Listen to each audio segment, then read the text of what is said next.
Pagka yung gusto nila, May quorum. palaging may quorum. Yan po, napakadali lang intindihin yan. Mukhang double standard nga yun. Mali nga yun. Hindi ano? ba? Oho. Ang quorum palaging 13. Tama. Mga kababayan, mangyayari lang 12 kung halimbawa yung isa sa amin nasa ibang bansa po. Nasa ibayong Tandaan dagat. po nyo, yun po yung doktrina na na-establish po sa Abilino versus Cuenco. At yan po ay ginamit panahon ni Franklin Drilon dahil 4 po yung wala, 20 na lang po yung basis po ng computation ng quorum o ng majority, kaya yung 12 po pwede na. Ayun. Pero sa panig po namin ngayon, wala pong umaalis ng bansa. 24 po kami, kaya nanatili, 13 po talaga yon. Oho. Madali pong intindihin ito. Sila lang po ang pinipilit na umintindi ng pamali kapag sinabi mong wala po kasi kayong legal background. Nagagalit po silang lahat.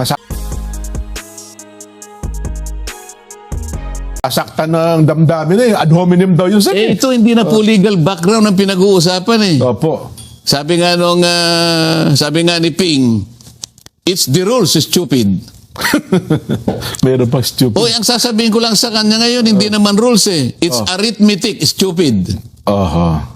Hindi ba? Yes po. Arithmetic lang ito eh. O, nagtatawa itong cameraman natin kasi nakukwenta niya eh. Oh, 24 divided by 2 plus 1. 13. Kanina ko gumamit pa ng calculator. Tinitingnan ko eh. Calculus pa nga ginamit yung calculator. Simpleng-simple ka niya. O nga naman ano. Oo. Di ba? Oho. Ano na yon?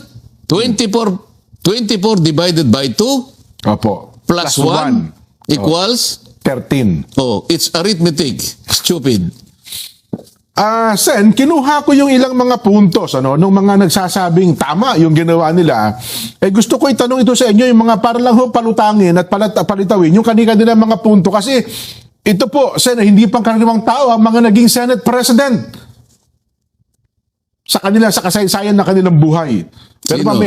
mamaya ko na po itutuloy, Sen. Meron lang tayong mahalaga paala. Ano nyo Hindi namin alam. Hindi namin alam yan. Oo. O ngayon, balikan natin. Ang tanong mo kanina, ulitin mo nga. Bakit daw ho? Kasi naman nauna kayong nag-adjourn ng 3 araw bago absent kayo. Hindi ba Hindi ba nung nag-walkout sila, sabi nila, hindi walkout yun. It was a legislative strategy. Strategy. Tuwan-tuwa nga sila doon, Sen. Oo. Naisahan daw nila kayo doon. Naisan daw kami. Oho. O yun akala nyo. O nung nag-walkout sila, kami naman, sila sabi nila nag-boycott daw kami. Yun na nga. Diyan hindi kami nag-boycott. Oho.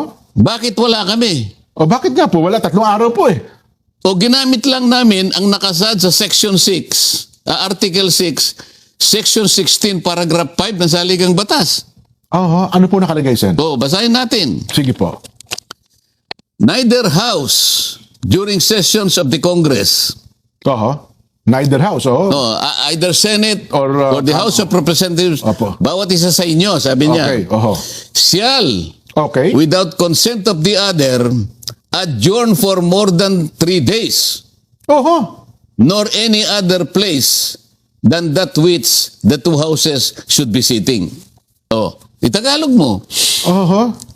Walang isa sa inyong dalawa nang walang consent yung isa Oo. ang mag-adjourn Oo. ng higit sa 3 araw. Ginawa ba namin nag-adjourn ng higit sa 3 araw? Hindi po, eksaktong 3 araw. O eksaktong 3 araw. Anong ginawa namin? Ginagamit lang namin ang nakasaad sa Saligang Batas as a legislative strategy. Alam mo kung bakit? Opo. Kung nandun kami noong June 1, June 2 o June 3, nakuha nila kagad ang mga committees na ilugso nila si Alan Peter Cayetano as Senator. Nakuha nila yung blue ribbon, hindi na natuloy yung June 4. Ayun pala talaga ang target nila. Kaya ang sabi ko, Jen, ang pinakamahalagang salita ngayon, katotohanan. Ayaw nilang matuloy ng kahit sa anong paraan yung June 4, 2026 sapagkat marami ng katotohanan ang lalabas doon. Hindi pa yung ganap, ngunit malaking bagay sa tinatawag nating katotohanan ang unti-unti nang lilitaw. So kung ang mangyari pala, Sen, hindi mo nila makuha ang Senate President, magdideklara sila ng all committee chairmans vacant, makukuha nila ang Blue Ribbon Committee. Isa lang ang dumating sa amin doon, makukuha na nila eh. Yun Hindi, pala. isa lang ang dumating sa amin, mailulugso na nila si Alan Peter. Kasi 13 eh. Opo. Naalala mo, 12 sila dahil dumating na nga yung isa sa kanila. Nawala na isa sa amin, di ba? Opo, Dumalo na doon sa kabila eh. Doon sa 13, doon sa June 3 na dumating Sa June 3, opo, Doon sa sa June 3. dati, naninimbang pa siya eh.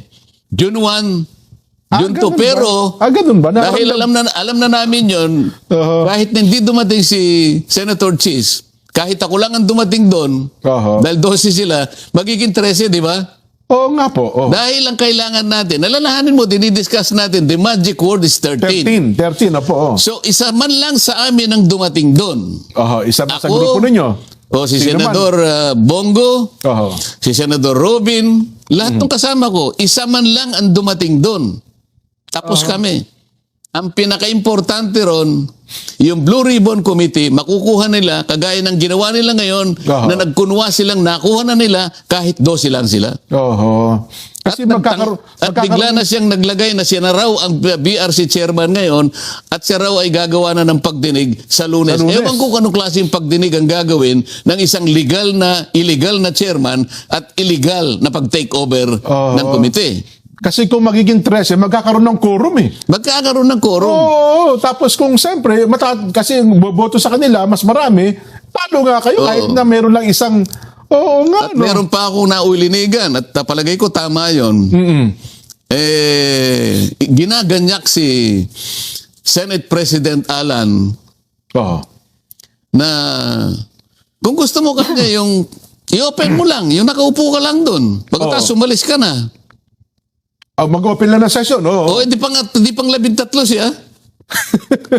Oo nga, no? So, akala ba nila hindi namin alam ang kanilang gagawin?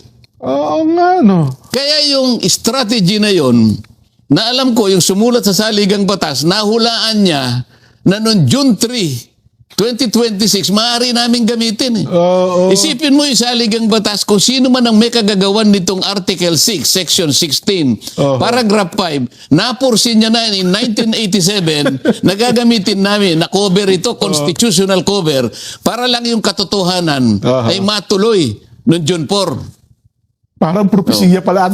Ngayon siguro naintindihin mo na, Jen. Ngayon ko naunawa na, nga, no? Kaya mga kababayan, ako po'y nagpapasalamat kung sino man po yung may akda niya. kasama noong 1987 Constitutional Commission, kung paano po niya naisip yung 3 araw na magagamit pala ngayon. na magagamit namin po, mga ilang taon ang dadaan, dekada po ang dadaan, magagamit pala namin constitutional cover. Nako. Pero yung pag-walkout po ba nasa Constitution? Tanungin mo nga ako. Nasa Constitution po ba yung pag-walkout? Wala.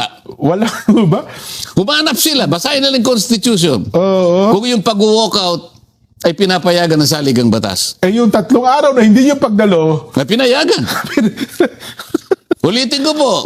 Mga kababayan nakikinig. Article 6, Section 16, Paragraph 5. Kung sino man po yung sumulat noon. 1987 ito, Jen. 2026 na tayo. Ilang taon yun? Mathematician. Cameraman. Yan, may hawak na, no? Ilang taon na yun? 1987. Kahina nitong mga 2026 minus natin. 1987. Ilan? 39 years na po. Tama ba? Isipin mo. Sinong makapagsasabi na yung taong kinasangkapan ng tadhana 39 years ago, nakita niya na dahil sa pangangailangan na mabunyag ang katotohanan, pwede naming gamitin itong isinulat nila na bahaging ito ng saligang batas. Parang paunang ano yun, no? Parang ibinigay sa amin ito eh. Kasi ang sinasabi nila, Sen, dapat daw po in-advise nyo ang lower, lower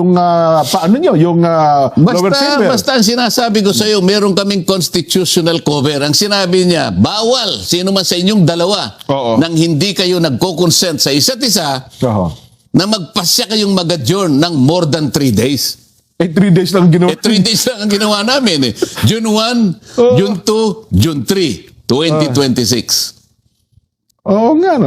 Baka hindi nila nabasa. Nabasa lang nila, Abilino ko, decision. Oh, yun ang alamin nyo. Pero yung sumulat nito o kinasangkapan ng tadhana na sulatin ang bahaging ito ng saligang batas ay isang anghel. Ayo sa saligang batas mismo, Jen. Para sa ganun, patunayan natin kung sino ang nasa legal. Tama na ko, Sen. Tama kayo kasi parehas gumagamit ng saligang batas, ha? Oo. Kaya kami mga pangkarwang mamamayan, gumagamit sila ng batas ng pamali. Ayun, Kinakailangan maliwanagan natin. Kaya naman kahit na hirap na ako sa aking mga gawain dyan, Opo. Talagang pinipilit kong makarating dito dahil alam ko maraming mga tao ang naghahanap ng katotohanan Oho. kahit na pamali ang kanilang pagpapaliwanag. At may naliligaw, Sen, ha? Ay talagang yun ang sinasadya nilang gawin eh. Manlinlang at manligaw ng ating kababayan para hindi nila malaman ang katotohanan. Opo. Diyan magmula nung June 3, 2026 hanggang ngayon. Yun po yung Wednesday, Sen, at Synergy Adjournment. Synergy. Actually, yung Opo. Synergy na yan, matagal na yan eh. Inulit lang nila, baka nakalimutan nila na merong Joint Resolution number 4. Aha. Ang nakapapirma ron po ay si dating Speaker Martin Romualdez at saka si dating Senate President Chis Escudero.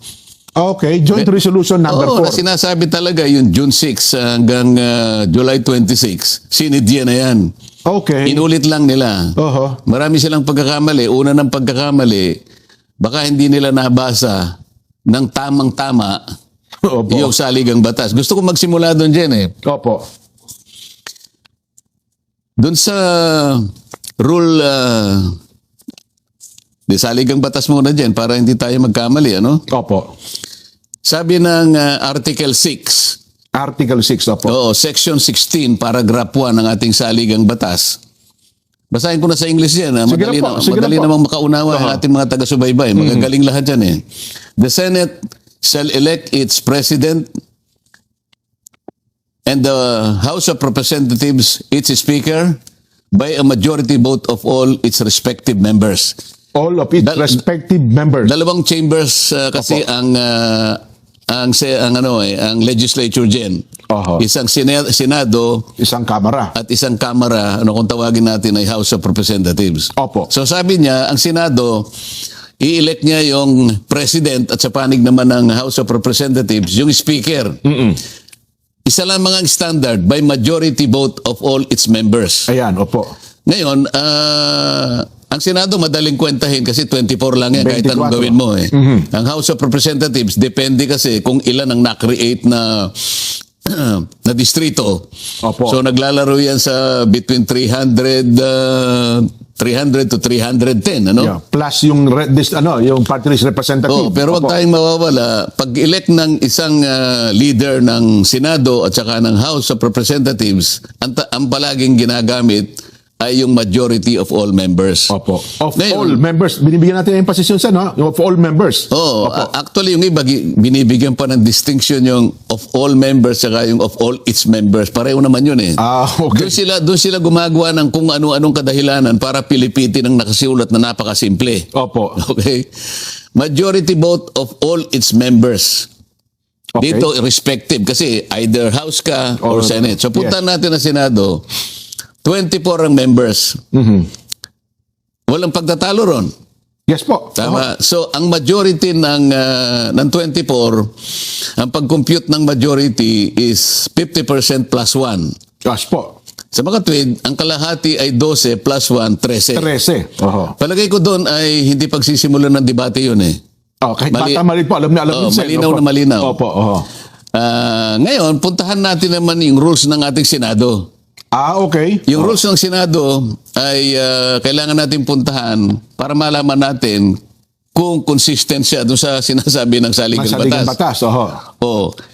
Nasa Rule 2 naman ito, Section 1 dyan. Ano? Opo. Senate rules na po yan, ha? Senate rules na to. Yes po.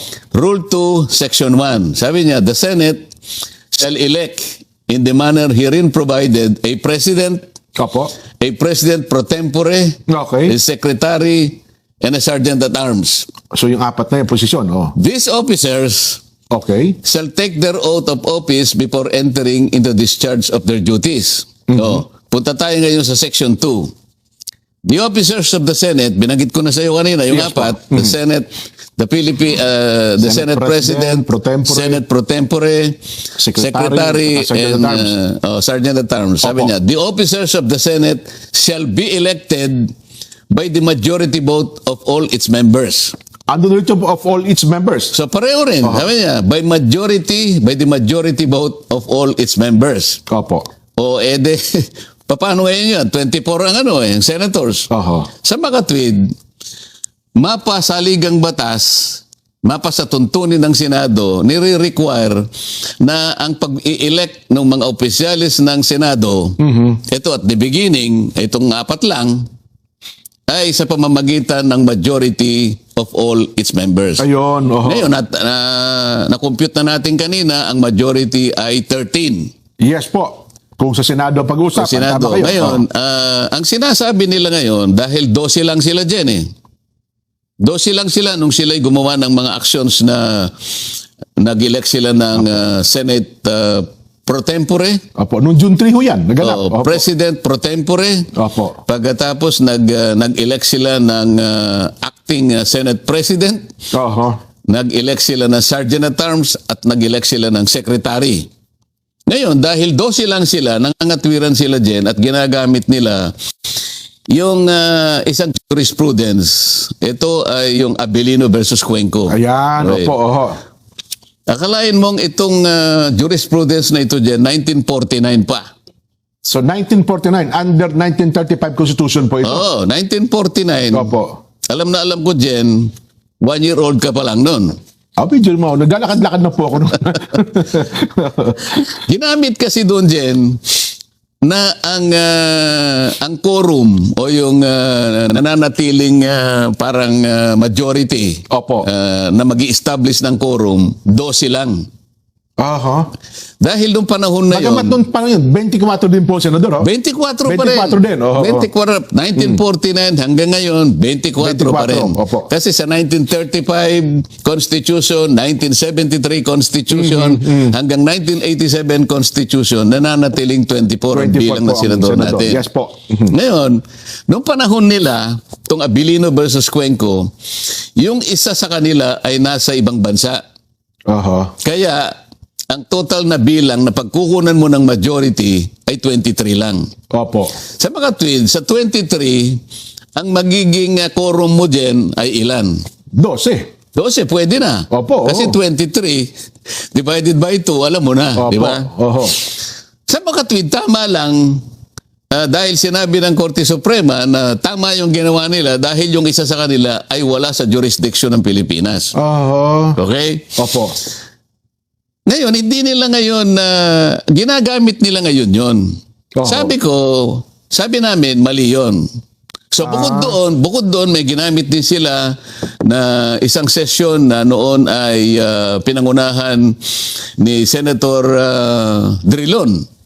Opo. Noong panahon naman na sila ay nakapag-establish ng quorum na 12, 2015 nata yun, Sen, ano? 2015 yata 2015, yun. opo, oo. Pero nasa record, 4 naman na senador ang nasa ibang bansa. Aha. Sa mga okay. tweed, Oo. 24 minus 4, Jen, Opo. ilan yon? 20. O ano yung majority o ano yung quorum Oho. ng 20? 11. 11. Eh may 12, di lalong Ano yung maganda. sobra? Opo. Oh, anong ibig sabihin nun? Ginamit ni Franklin Drilon yung jurisprudence ng Abilino Cuenco. Yun ang kauna-unahang application nung kaso ng Abilino versus Cuenco. Oho. 2015, 1914. Kabisado niya yun dahil abogado siya. Yes po. Diba? Tama naman yun dahil ang doktrina na establish kapag ka ang isang senador ay wala sa Pilipinas, Ayun. Oho. siya ay outside the coercive jurisdiction of the Senate.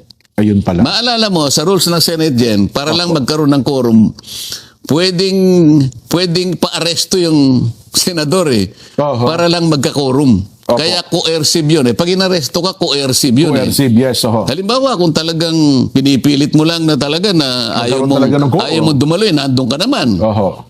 Pwede kang arestuhin ng Sergeant at Arms sa pamagitan ng order ng Senate President para lang magkaroon ng quorum. Nasa rules namin yun Okay. Oho. Oho. Ngayon, Eh kung apat yung wala sa Pilipinas, paano ang gagawin mo? Kung nasa abroad eh. Di ba? Opo. O, walang coercive power ang Senate para iharap sila nung panahon na yon. Oho. So, panahon ni Franklin Drilon, apat yung absent. Pwede ba natin ipasinag yun para makita natin? Sige nga po. Direct, baka may pasinag natin. Ayan, makikita mo yung roll call dyan. Ano? Opo. Sige, paano nyo para makita natin yung mga... 2015. Sa bandang ibaba niyan, makikita natin. Merong minota kasi dyan eh. With 12 senators present, the chair declared the presence of quorum. Yan. Ayan. Oh. Senators Angara, Binay, De La Rosa, Drilon, Ontiveros, Marcos, Pangilinan, Pimentel, etc. Okay. Next. Senator De Lima was unable to attend the session as she was under detention. Anong year ba yan? Ano bang year yan? 2015 po ba yan? Hindi, tingnan natin kung anong date. Baka hindi yan. Mamaya na natin i-discuss yan. Ang okay. gusto kong maipakita, yung una, kasi iba yung pinadala niya. Yan, yung isa muna, yung nauna. Dalawa yung binigay ko sa iyo eh. Oho. Yung isa daw direct. Yung unang, yung una. Sige, habang ano ba ang punto doon, Sen? Habang inire-ready po doon sa ating... Kasi doon nakalagay, editor. nakalagay doon sa unang binigay ko kay Direk, Opo. na apat talaga Ang wala sa Pilipinas. ang wala sa Pilipinas. Oho. Kaya nga, yung 12 na attendance, sapat na yun para mag-constitute ng quorum. Lagpas sa quorum. Ngayon, balikan natin yung ginawa nila noong June 3, 2026. Kamakailan lang Wednesday. yun. Last Ilang araw Wednesday lang po yun. Opo, oo. Last Wednesday, di ba? Yes po. Oho. Ilan ba kami na senador dyan? 24 po. 24. Oo. Hindi naman po pwedeng sabihin nila dahil si Senator Bato ay nagtatago ay nawala na siya sa 24.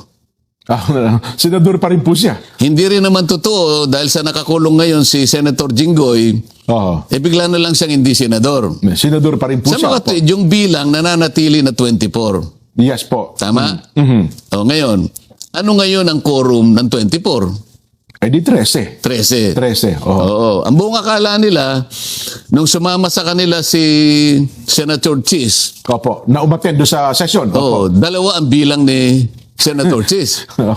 Na kunwari invisible yung isa, Opo. pero nananatiling 12 lang. Oho. Ngayon, Jen, ang sinasabi ng saligang batas kasi, Jen, makakapag-transact ka lang ng trabaho mo. Opo. Bilang senador. The Senate can transact business or do business Okay. kung majority. Di ba? Opo. Ngayon, 12 lang yun, Jen eh. Mhm. Paano ka ngayon makakapag-transact ng business ng Senado kung wala yung required na mandatory na 13? Oho. Okay. Nag-elect sila ng Senate President pro tempore. 12 lang sila, Jen. Illegal yun. Kasi ang kailangan mo talaga ay 13. Oho. Pagkatapos, ang sabi nila, acting president si Senator Gatchalian. Oho.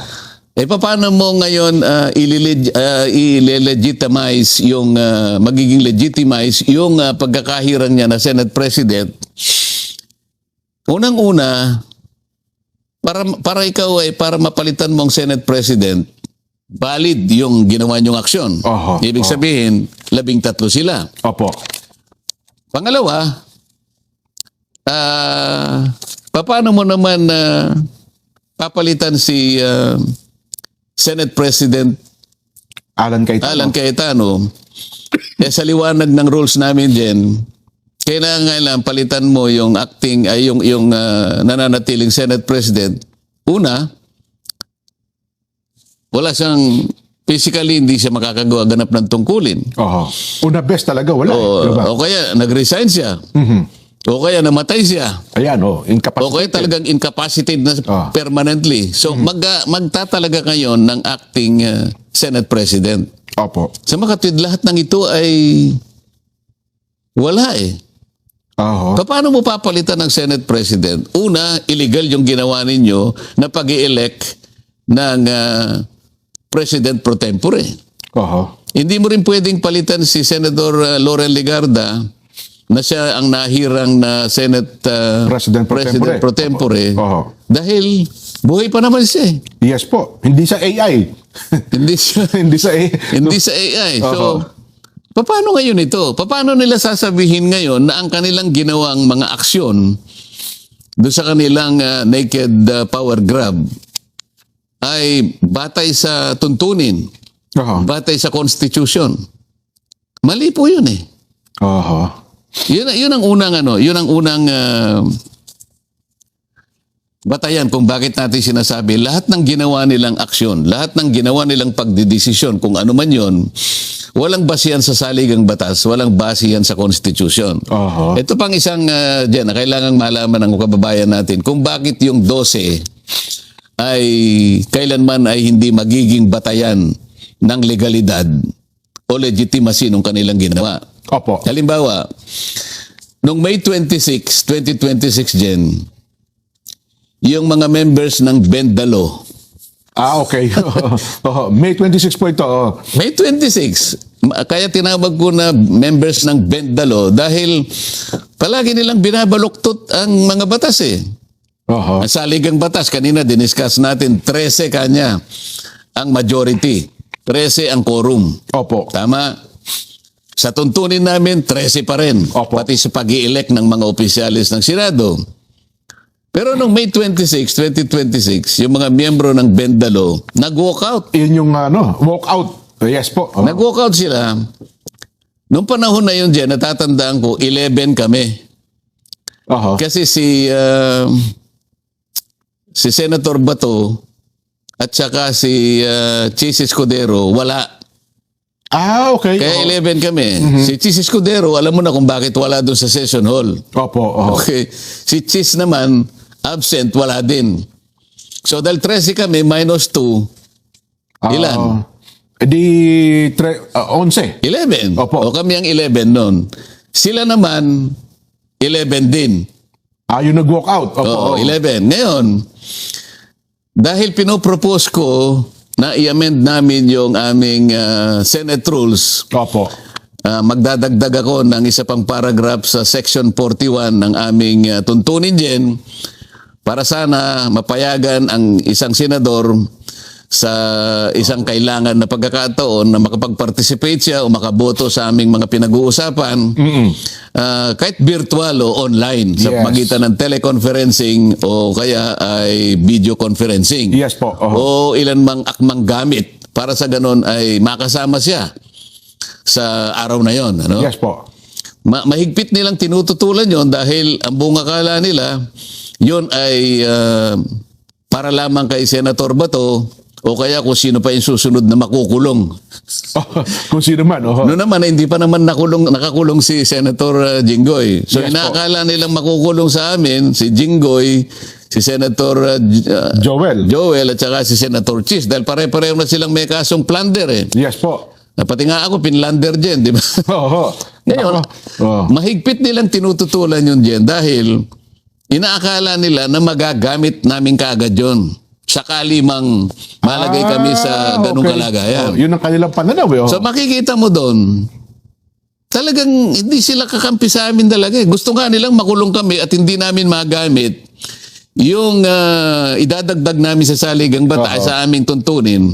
Para sa ganun, hindi kami talaga makapag-participate. Participate sa namang pagdinig. Samantalang wala naman kaming nilagay. Sabi ko sa amendment, kahit sino sa amin ang malagay sa isang mahigpit na pangangailangan o consequence na hindi pwedeng makarating physically, kahit sino man. Halimbawa, isa sa kanila nagkasakit, nasa ospital, o kaya biglang nagkaroon ng travel na hindi makakauwi ng gano'n sapagkat na-cancel ang mga flight.